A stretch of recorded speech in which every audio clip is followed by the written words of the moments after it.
Euclid's Elements is a mathematical and geometric treatise consisting of 13 books attributed to the ancient Greek mathematician Euclidean, Alexandria, Ptolemaic Egypt c. 300 BC. It is a collection of definitions, postulates, propositions, and mathematical proofs of the propositions. The 13 books cover Euclidean geometry and the ancient Greek version of elementary number theory. The work also includes an algebraic system that has become known as geometric algebra, which is powerful enough to solve many algebraic problems, including the problem of finding the square root of a number. The Elements is the second oldest extant Greek mathematical treatise after Autolycus's On the Moving Sphere, and it is the oldest extant axiomatic deductive treatment of mathematics. It has proven instrumental in the development of logic and modern science. According to Proclus, the term element was used to describe a theorem that is all-pervading and helps furnishing proofs of many other theorems. The word element is in the Greek language the same as letter. This suggests that theorems in the Elements should be seen as standing in the same relation to geometry as letters to language. Later commentators gave a slightly different meaning to the term element, emphasizing how the propositions have progressed in small steps, and continued to build on previous propositions in a well-defined order. Euclid's Elements has been referred to as the most successful and influential textbook ever written, being first set in type in Venice in 1482. It is one of the very earliest mathematical works to be printed after the invention of the printing press, and was estimated by Carl Benjamin Boyer to be second only to the Bible in the number of editions published, with the number reaching well over 1,000. For centuries, when the quadrivium was included in the curriculum of all university students, knowledge of at least part of Euclid's Elements was required of all students. Not until the 20th century, by which time its content was universally taught through other school textbooks, did it cease to be considered something all educated people had read. History. Basis in earlier works. Scholars believe that the Elements is largely a collection of theorems proven by other mathematicians, supplemented by some original work. Proclus, a Greek mathematician who lived around 7 centuries after Euclid, wrote in his commentary on the Elements, Euclid, who put together the Elements, collecting many of Eudoxus's theorems, perfecting many of the treatises, and also bringing to irrefragable demonstration the things which were only somewhat loosely proved by his predecessors. Pythagoras was probably the source for most of Book I. Hippocrates of Chios for Book III, and Eudoxus of Cnidus for Book V, while Books IV, Vi, Xi, and XII probably came from other Pythagorean or Athenian mathematicians. The Elements may have been based on an earlier textbook by Hippocrates of Chios, who also may have originated the use of letters to refer to figures. Transmission of the text. In the 4th century AD, Theon of Alexandria produced an edition of Euclid which was so widely used that it became the only surviving source until François Péret's 1808 discovery at the Vatican of a manuscript not derived from Theon's. This manuscript, the Heiberg manuscript, is from a Byzantine workshop c. 900 and is the basis of modern editions. Papyrus Oxyrhynchus 29 is a tiny fragment of an even older manuscript, but only contains the statement of one proposition, although known to, for instance, Cicero. There is no extant record of the text having been translated into Latin prior to Boethius in the 5th or 6th century. The Arabs received the Elements from the Byzantines in approximately 760. This version was translated into Arabic under Harun al-Rashid c. 800. The Byzantine scholar Arethes commissioned a copying of one of the extant Greek manuscripts of Euclid in the late 9th century. Although known in Byzantium, the Elements was lost to Western Europe until c. 1120, when the English monk Adelard of Bath translated it into Latin from an Arabic translation. The first printed edition appeared in 1482, and since then it has been translated into many languages and published in about 1,000 different editions. Theon's Greek edition was recovered in 1533.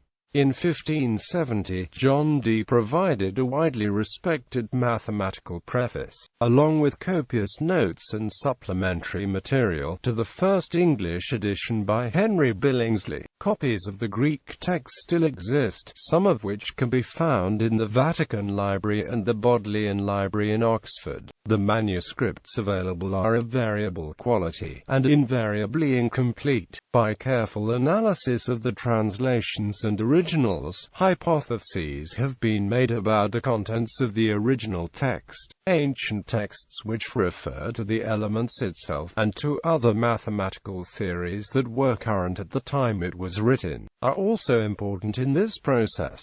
Such analyses are conducted by J. L. Heiberg and Sir Thomas Littleheath in their editions of the text. Also of importance are the scholia, or annotations to the text. These editions, which often distinguished themselves from the main text, gradually accumulated over time as opinions varied upon what was worthy of explanation or further study. Influence. The Elements is still considered a masterpiece in the application of logic to mathematics. In historical context, it has proven enormously influential in many areas of science. Scientists Nicolaus Copernicus, Johannes Kepler, Galileo Galilei, and Sir Isaac Newton were all influenced by the Elements, and applied their knowledge of it to the work. Mathematicians and philosophers, such as Thomas Hobbes, Baruch Spinoza, Alfred North Whitehead, and Bertrand Russell, have attempted to create their own foundational elements for the respective disciplines. By adopting the axiomatized deductive structures that Euclid's work introduced, the austere beauty of Euclidean geometry has been seen by many in Western culture as a glimpse of an otherworldly system of perfection and certainty. Abraham Lincoln kept a copy of Euclid in his saddlebag, and studied it late at night by lamplight. He related that he said to himself, "You never can make a lawyer if you do not understand what demonstrate means," and I left my situation in Springfield, went home to my father's house, and stayed there till I could give any proposition in the 6 books of Euclid at sight. Edna Street. Vincent Millay wrote in her sonnet, "Euclid alone has looked on beauty bare, O blinding hour, O holy, terrible day, when first the shaft into his vision shone of light anatomized." Einstein recalled a copy of the Elements and a magnetic compass as 2 gifts that had a great influence on him as a boy, referring to the Euclid as the holy little geometry book. The success of the Elements is due primarily to its logical presentation of most of the mathematical knowledge available to Euclid. Much of the material is not original to him, although many of the proofs are his. However, Euclid's systematic development of his subject, from a small set of axioms to deep results, and the consistency of his approach throughout the Elements, encouraged its use as a textbook for about 2,000 years. The Elements still influences modern geometry books. Further, its logical axiomatic approach and rigorous proofs remain the cornerstone of mathematics. Outline of Elements. Contents of the books. Books 1 through 4 deal with plane geometry. Book 1 contains Euclid's 10 axioms and the basic propositions of geometry. The Pons Asinorum, the Pythagorean theorem, equality of angles and areas, parallelism, the sum of the angles in a triangle, and the 3 cases in which triangles are equal. Book 2 is commonly called the Book of Geometric Algebra, because most of the propositions can be seen as geometric interpretations of algebraic identities, such as A equals AB plus AC plus, or 2 plus B2 equals 22. It also contains a method of finding the square root of a given number. Book 3 deals with circles and the properties, inscribed angles, tangents, the power of a point, Thales theorem. Book 4 constructs the encircle and circumcircle of a triangle, and constructs regular polygons with 4, 5, 6, and 15 sides. Books 5 through 10 introduce ratios and proportions. Book 5 is a treatise on proportions of magnitudes. Proposition 25 has as a special case the inequality of arithmetic and geometric means. Book 6 applies proportions to geometry, similar figures. Book 7 deals strictly with elementary number theory, divisibility, prime numbers, Euclid's algorithm for finding the greatest common divisor, least common multiple. Propositions 30 and 32 together are essentially equivalent to the fundamental theorem of arithmetic stating that every positive integer can be written as a product of primes in an essentially unique way, though Euclid would have had trouble stating it in this modern form as he did not use the product of more than 3 numbers. Book 8 deals with proportions in number theory and geometric sequences. Book 9 applies the results of the preceding 2 books and gives the infinitude of prime numbers, the sum of a geometric series, and the construction of even perfect numbers. Book 10 attempts to classify incommensurable magnitudes by using the method of exhaustion, a precursor to integration. Books 11 through to 13 deal with spatial geometry. Book 11 generalizes the results of books 1 to 6 to space, perpendicularity, parallelism, volumes of parallelepipeds. Book 12 studies volumes of cones, pyramids, and cylinders in detail and shows, for example, that the volume of a cone is a third of the volume of the corresponding cylinder. It concludes by showing that the volume of a sphere is proportional to the cube of its radius by approximating its volume by a union of many pyramids. Book 13 constructs the 5 regular Platonic solids inscribed in a sphere, calculates the ratio of their edges to the radius of the sphere, and proves that there are no further regular solids. Euclid's method and style of presentation. Euclid's axiomatic approach and constructive methods were widely influential. Many of Euclid's propositions were constructive, demonstrating the existence of some figure by detailing the steps he used to construct the object using a compass and straight edge. His constructive approach appears even in his geometry's postulates, as the first and third postulates stating the existence of a line and circle are constructive, instead of stating that lines and circles exist per his prior definitions. He states that it is possible to construct a line and circle. It also appears that, in order for him to use a figure in one of his proofs, he needs to construct it in an earlier proposition. For example, he proved the Pythagorean theorem by first inscribing a square on the sides of a right triangle, but only after constructing a square on a given line one proposition earlier, as was common in ancient mathematical texts. When a proposition needed proof in several different cases, Euclid often proved only one of them, leaving the others to the reader.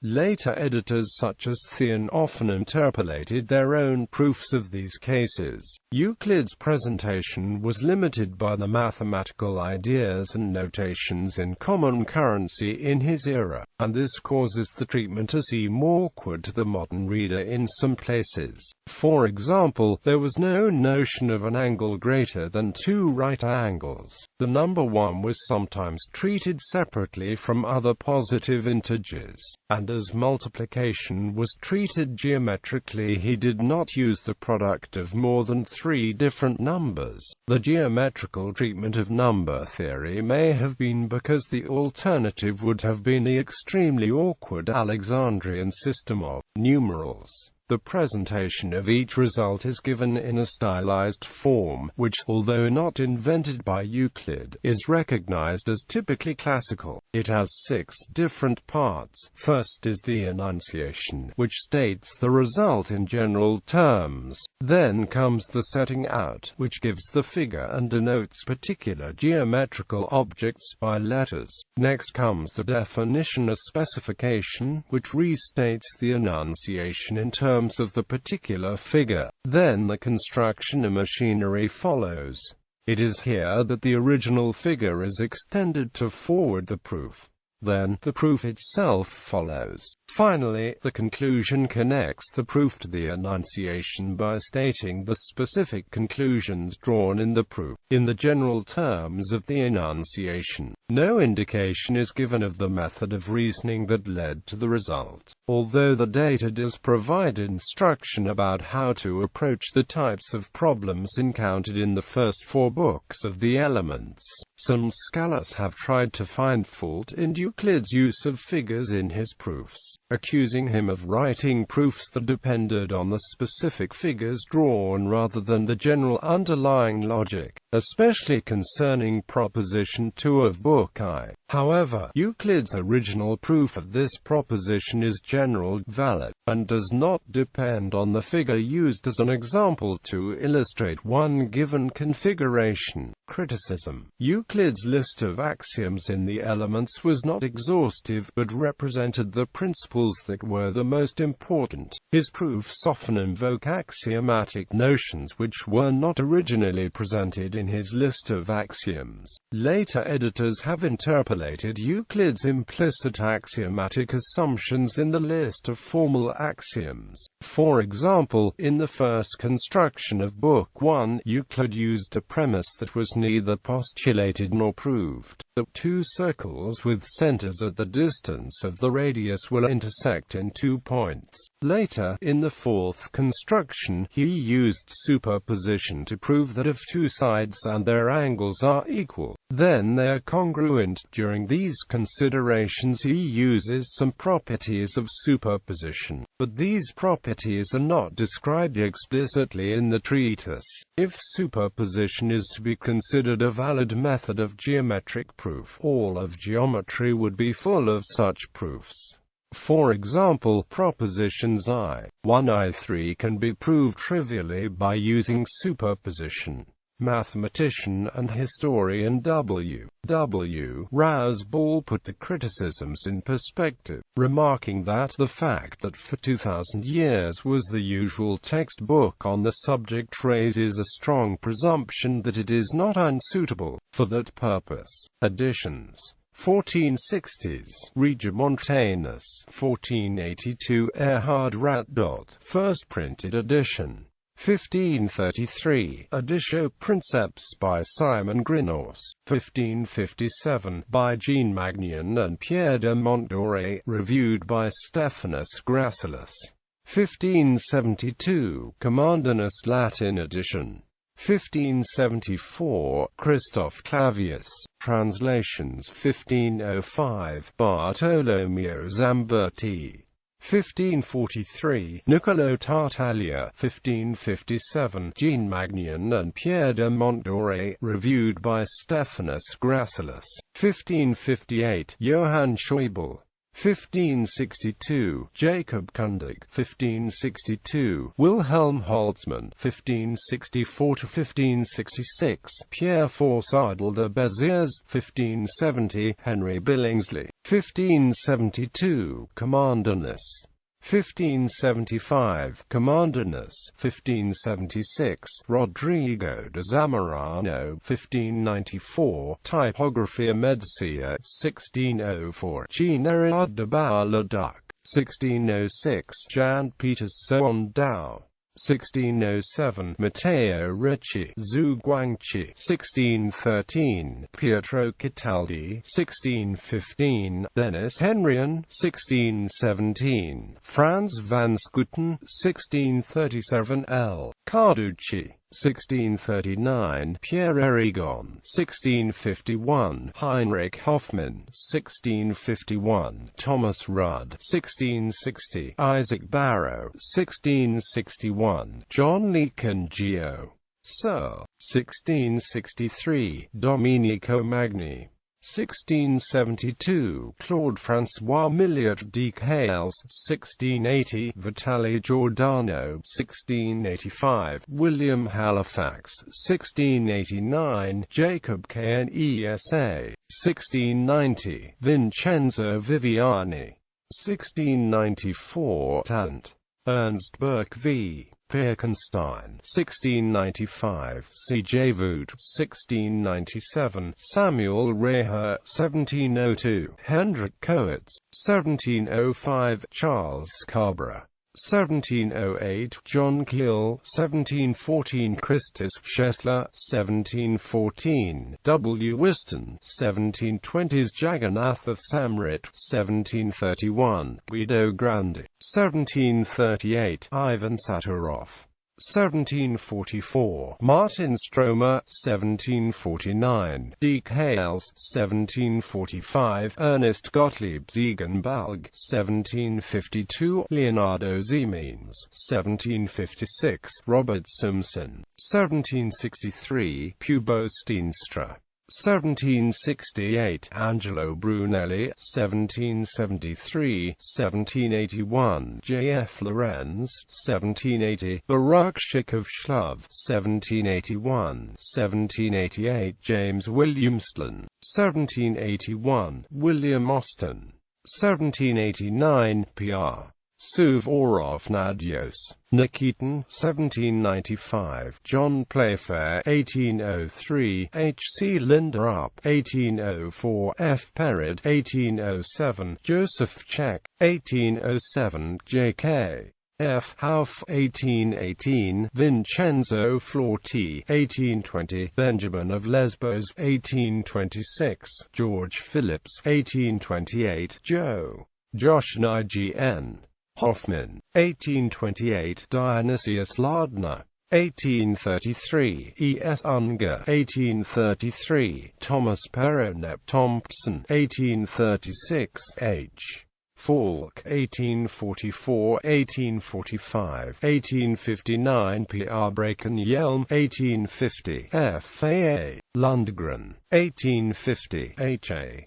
Whitney-Eskong, 1862, Isaac Todd Hunter, 1865, Samuel Brassai, 1873, Masakuni Yamada, 1880, Vachchenko Zakharchenko, 1901, Max Simon, 1907, František Servit, 1908, Thomas Littleheath, 1939, Arcades Taliaferro. Currently in print, Euclid's Elements, all 13 books in one volume, based on Heath's translation, Green Lion Press, ISBN 1888009187. The Elements books I-13, complete and unabridged, translated by Sir Thomas Heath, Barnes and Amp, Noble, ISBN 0-7607-63127.